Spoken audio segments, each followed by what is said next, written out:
네, 후보자의 아들이 중학교 시절에 불법 유학을 했다라는 이런 의혹이 제기됐는데 이 내용 알고 계시죠? 이제 중학교 2학년부터 영국 유학을 했는데 다음 페이지 보여주시죠.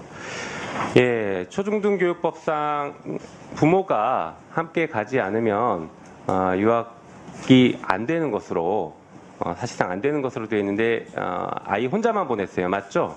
네, 그렇습니다. 네, 이 법 위반 맞습니까? 인정합니까? 네, 영국은 학제가 아니 법 위반을 유학생을 인정하시냐고요? 보호자인 가디언을 지정하지 않으면 그거 지금 네. 자, 후보자님 영국 사람이에요? 영국 사람이냐고요? 아니 그래서 그 보호자를 지정해서 유학을 보냈다는 말씀을 드리고 한국법을 있습니다. 위반했는지에 대해서 인정하시냐고 질문한 겁니다. 네. 그러면 제가 이 자리에서 그 당시에는 후보자님 이 자리에서 국민들께 사과부터 먼저 하시죠. 우선 제가 그 당시에 저런 후보자님 규정이 법 위반 인정하셨잖아요. 네. 인정 안 하십니까? 그 당시에 저 규정을 영국 세세하게 알지 상무자부 못해서 장관이세요? 아니죠. 네. 자, 그럼 다시 한번 법 위반에 대해서 이 자리를 빌어서 사과하시겠습니까? 국민들께? 네, 그 점에 대해서는 제가 좀 미진했던 점이 있었습니다. 네. 네. 그러면 이게 중대한 법 위반인지 아닌지에 대해서는 개별적으로 서로 판단이 다르겠지만 이 문제와 관련해서 장관 후보자로서 충분한 자질을 갖췄다, 도덕성을 갖췄다라고 평가하십니까 스스로? 네, 하여간 뭐 잘된 점은 아니죠. 근데 국내 법이 이렇게 규정이 돼 있었는데 당시 그걸 알겠습니다. 그 정도로 하고 알지 넘어갈게요. 못한 그런 점이 다음 있습니다. 보여주시죠. 학비가 보니까 1년에 한 7,600만 원 정도 되는 것 같아요. 다음 보여주시죠. 그래서 제가 한번 확인해 봤는데 이 학비를 어떻게 보내줬나 봤더니 해외 금융 신고 내역이 없더라고요. 이 학비 어떻게 보내줬어요? 혹시 아들이 영국에서 직접 벌었나요? 처음부터 끝까지 다 배우자가 송금을 했습니다. 아, 그래요? 네. 매년 어느 정도 규모로 송금했어요? 정확하게 제가 알고 있지는 못합니다. 근데 뭐 다 학비하고 기숙사비를 보냈습니다. 아까 얘기한 연간 7천만 원 정도 드는 건 맞나요, 대략? 그건 제가 정확하게 알고 네, 있습니다. 그래요. 이건 학교 홈페이지에서 저희가 확인한 건데 굉장히 무관심한 아버지였던 것 같습니다. 넘겨주시죠. 자, 지금 배우자가 보냈다라고 하는데 그 보낸 내역을 좀 제출해보라니까 절대 제출하지 않고 있어요. 다음 보여주시죠.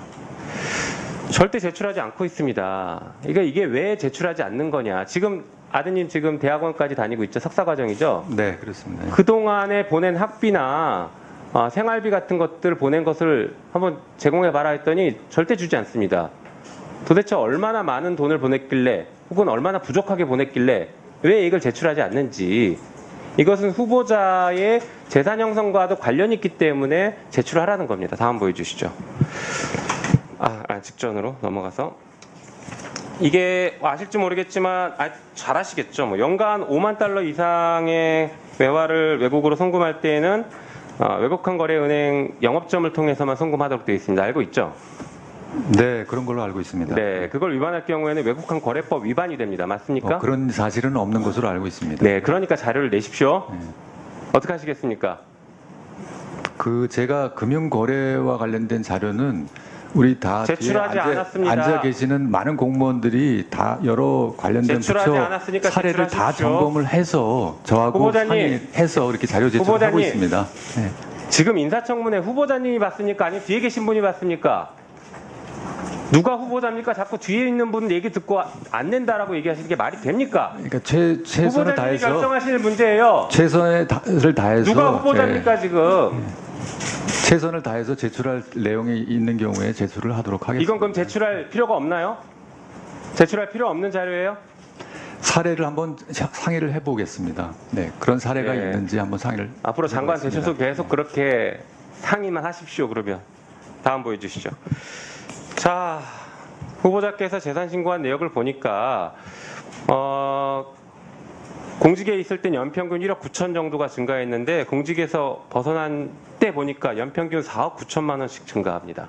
2.5배 이상 증가를 해요. 다음 보여주시죠. 왜 그렇게 증가했냐 했더니 후보자께서는 우리 의원실에 배우자의 치과 수입이 늘었다 라고 답변했지만 거짓말이에요. 배우자 지방소득세 납부 내역 보면 별 차이가 없습니다.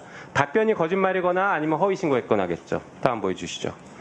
그런데 보니까 후보자 주식 매각 신고 2019년에 보니까 인사혁신처는 6억 9천원을 매각했다라고 신고했어요. 그런데 후보자 재산 내역을 2020년에 보면 매각 대금은 1억 3천이라고 신고했습니다. 똑같은 주식을 매각했는데 신고 내역 금액이 달라요. 그래서 왜 금액이 다른지 자료를 제출하라니까 개인정보라고 못 주고 있습니다. 다음 보여주시죠. 이 자료를 내라는 겁니다. 이미 자료는 제출한 걸로 알고 있고요. 아니요, 제출 안 했습니다. 재산 신고 내용은 잠깐만요. 네, 재산 신고 아직 내용은 질문 안 틀린 끝났어요, 바가 후보자님. 없습니다. 예.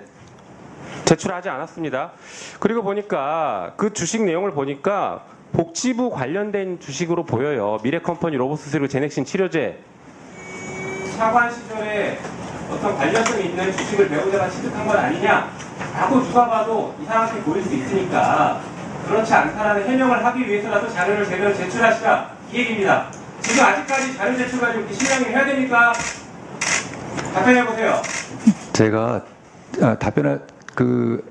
제가 제출할 수 있는 자료에 대해서는 성실하게 제출하도록 하겠습니다. 네. 이 자료는 제출할 수 없는 자료예요. 그러면 그 다음을 하셔야 지금 원론적으로 이렇게 피해가실 게 아니에요. 이건 제출할 수 없는 자료니까.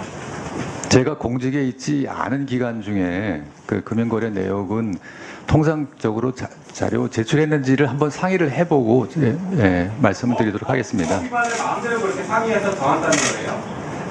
네, 법 위반이라고 생각하지는 않고요. 제가 공직에 없는데 주식 투자하는 거에 대해서 공정법에 따르면 제출하도록 되어 있는데 그걸 마음대로 상의해서 정하겠다는 얘기하는 거예요. 네, 이건 저희 잘 상의를 해보도록 하겠습니다. 그런 답변 태도를 국민들이 보고 계십니다.